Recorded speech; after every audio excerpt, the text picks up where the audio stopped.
shot. Glover shoots. He scores. Savignac, nice move. Finds Pione. Out in front, shoots. Scores. Walking in, finds screen, fires a shot, and he scores. Devin Savignac, he shoots, he scores.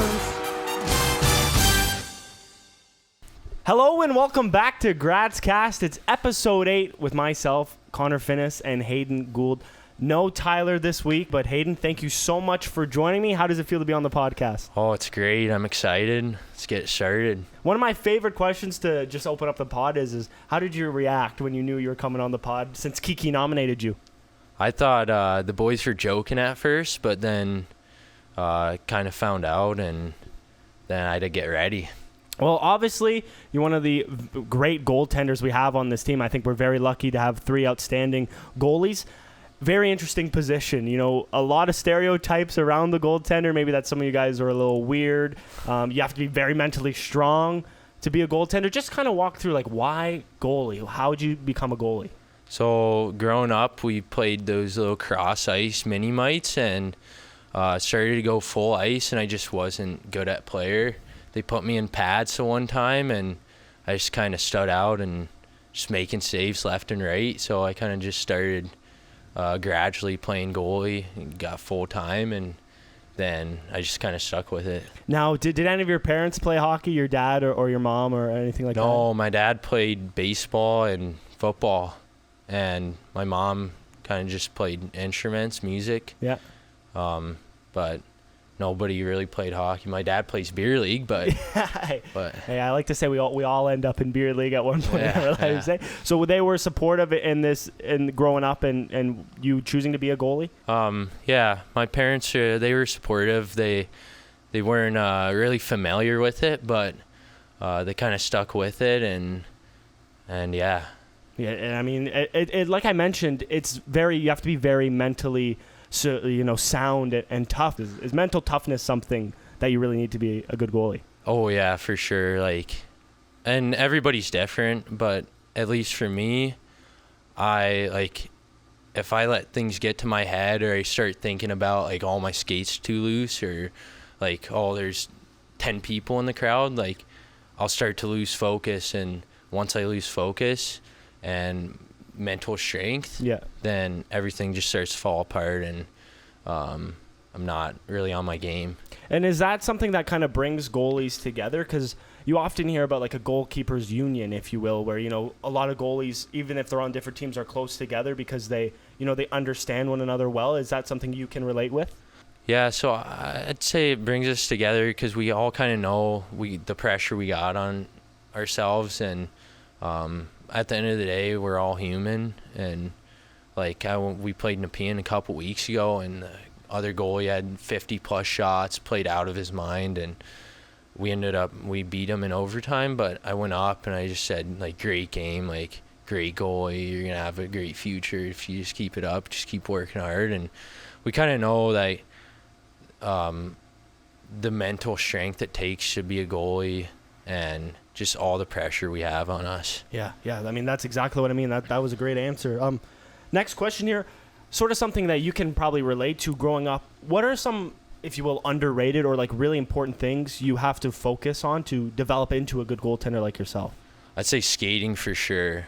If you're not a good skater, you won't be able to move. Now that's interesting. You won't be able to function, if you will say. Because that's not something you really think of. When you think of goalies, you don't think of them to be good skaters. So that's very interesting that you say that. Yeah. Is there anything else?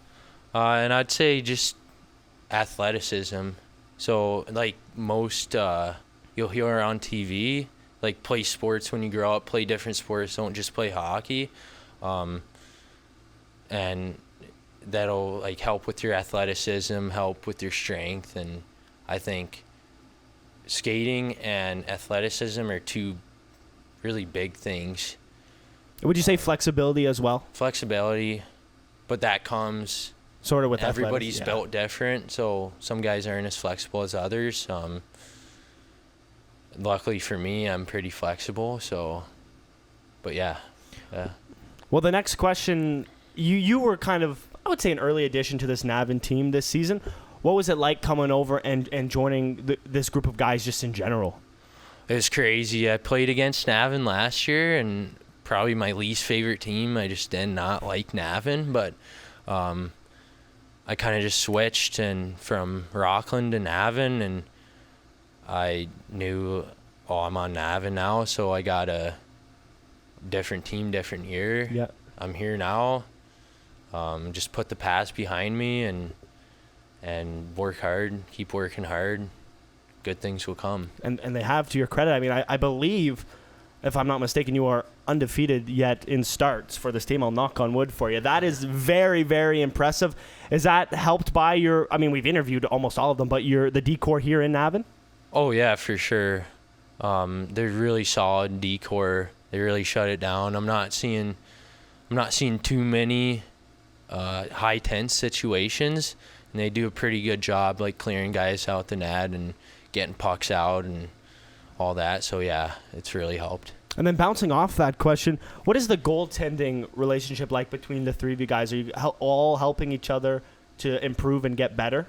Oh yeah, I'd say we're all pretty tight. I know, like if one of us is going through a tough time, like as an older guy, I try to step up and give some advice or not critique, but try to help them in some way. Just because I know, like back to the other question about mental toughness, like it's hard, and especially like Nelly as an 07, if he's going through some trouble, like it's hard, and he needs, like everybody needs somebody like that to be there and like kind of step up, especially as an older guy. I mentioned one stereotype earlier, goalies always get blamed. Another one is that you guys are a little weird. So do you have any, first of all, do you agree with that? And then secondly, do you have any weird, pregame rituals or, things you like to do before you get into that zone? I'd say everybody's a little weird in their own way. Like, I'd say I'm a little bit weirder, but it's not necessarily a bad thing. Oh, never. And pregame, not really. I mean, I just kind of wake up, do my routine at home. I'll go for a walk after that, and then I'll get to the rink a couple hours before, and I'm pretty locked in. I have my schedule, if you want to call it that, when I get to the rink. But other than that, there's nothing. So you're not really, you're not bouncing balls off the walls? Do you have that ball that has like the different sides on it that goes everywhere? Oh, Nelly does so. Yeah. But I don't. I'm just a racquetball, straight clean, juggling, off the wall, all that. So nice. Yeah. Nice. So the hand eye is pretty good then. Yeah, I'd say so. I'd say so. Well, I guess it's this time of the podcast. We'll jump into the more lighter things, the rapid fire questions, the more fun questions, if you will. I know you've put some thought into some of these, but since you are a goaltender, I'll start with one we've asked a bunch of people here. Your favorite NHLer growing up? Growing up, I'd say Jimmy Howard for the Red Wings. Yeah. As a goalie guy, I know when I was like really little, I'd go around, call myself Haydn Gould, Alexander Ovechkin, number 8. So I guess I was a big Ovi guy, but I don't really remember that. But I know, big Red Wings fan, so I kind of just watched Jimmy Howard and great set of pads on him too. Yeah, those iceberg. They were Vons, I believe, and then the Red Off Bomb. Yeah, iconic pair of pads he had there. This question was submitted by Kiki Brown. Actually, he wants to know, who's your favorite player to watch on the team? Navan? Yeah. I'd have to go, they're going to chirp me a little bit here, but I'd have to go Savvy. I think he's unreal. He's just fast, quick, good shot. That's exactly who he said you'd say. That's exactly what he said you'd say. But what about Savvy that makes him so special? Well, like, he's just fast. He's quick. I think he makes good plays all the time. He has a missile of a shot. And he's a good guy. Now, this will be another... It's a two-part question here, but I'll give you one at a time, where you can shout out some of your teammates as a goalie. Who has the hardest shot or the best shot on the team? Hardest. Gotta look around the room here. You can go like hardest as in like miles per hour, and you can go best as in like he's always picking his spot too, if that makes it easier for you. say Harji and Dukes, they're usually, I find that they beat me, especially on the flow drills at the start of practice. And then I'd say Savvy, he's up there. Carp's up there. And yeah. Well, the next one it's also to do with your teammates. Teammate with the best hands. Ooh. So we do breakaways at the start of practice, and I find a lot of guys have good hands, but I find Carp, he's got some good hands. Honestly, I think Coops. Really? Coops he's That up might be a there. sleeper pick, eh? Yeah. He's got some silky mitts, and then Flenny. Wow, 2 D-men up there. Maybe that's something people won't expect, eh? So it's good to give them a shot. I don't know if it's just how I am, but how I play breakaways, but I find Flenny, Coops, they got some good moves, some silky mitts there, and Carp too. Sneaky. Yeah. Eh? A lot of guys are good, though, but those are the guys I can think of. Well, the next question I have for you is the kind of iconic question of this part of the podcast. And I know you said you thought about this. It's 4 people, dead or alive, Haydn. Who are you bringing to dinner? I'd have to go with Pecorine. It's Good shout. Nashville Predators goalie. Yeah. I kind of, when he went on that run in 2017 to the finals, I kind of started to watch him, and I just love his game. He's tall, lengthy, and he just battles. Second guy, I have to go with Will Ferrell. Love it. Love his acting. Love his movies he's in. Third guy, Tate McRae. Spicing it up a little bit. Yeah. Spicing it up a bit, eh? Love her. Don't hate it. Don't hate it. And then rounding out the table. I'm going to have to go with my boy, kind of back home, Praise. He's a really good guy. I really look up to him. He's a couple years older than me, but he's really helped me grow, and he's trying out for the NFL right now. Oh, really? Yeah. That's awesome. So shout out to the buddies back home. Yeah. Eh? He's really fast. He's up there with like Tyreek Hill. You think so? You think those so? fast guys, You think yeah. But yeah, I really look up to him, and he's really been a big part of my life in the last almost year now. Wow. So sounds like a great table. I love the Will Ferrell shout. Next one. Teammate who never scores on you. Who are you getting the best of? Who are you getting the best of the most?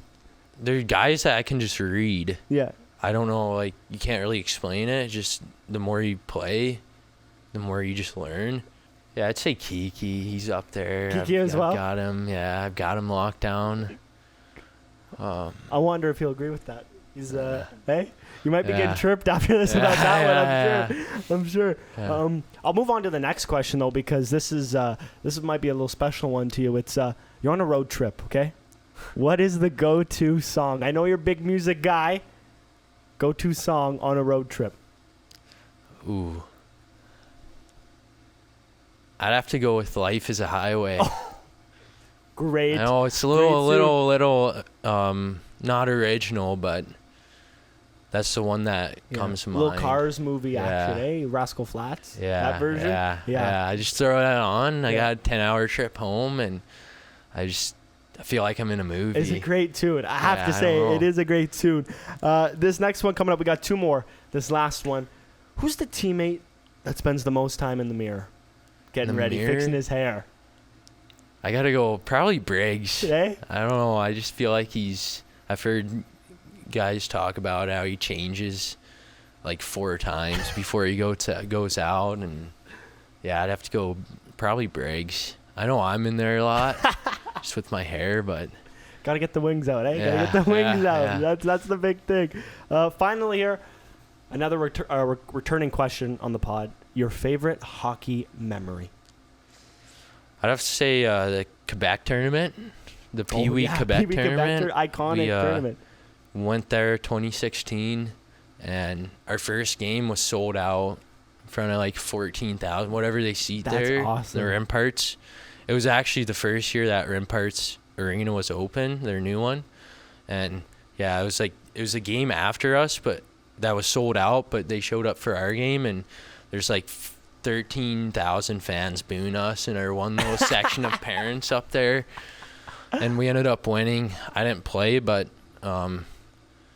just the whole tournament, like I got to bail. It was my first time bailing with another guy. I had a roommate, but we got to do a lot of things, and it was just a whole experience. That sounds awesome. That sounds really awesome. loved it. Well, now it's this part of the show where you look into that camera right there and call out who is going to be on the next episode of Gradscast. Maybe a little special call out here too, eh? Yeah, I know I might get chirped for this, but a guy from Sudbury, Ontario, I'll go with Savvy. Well, thank you guys so much for watching. Hayden, thank you for coming on. This was great. Thanks for having me. This has been episode 8 of Gradscast. We'll see you next week with episode 9 with hopefully Devin Savignac.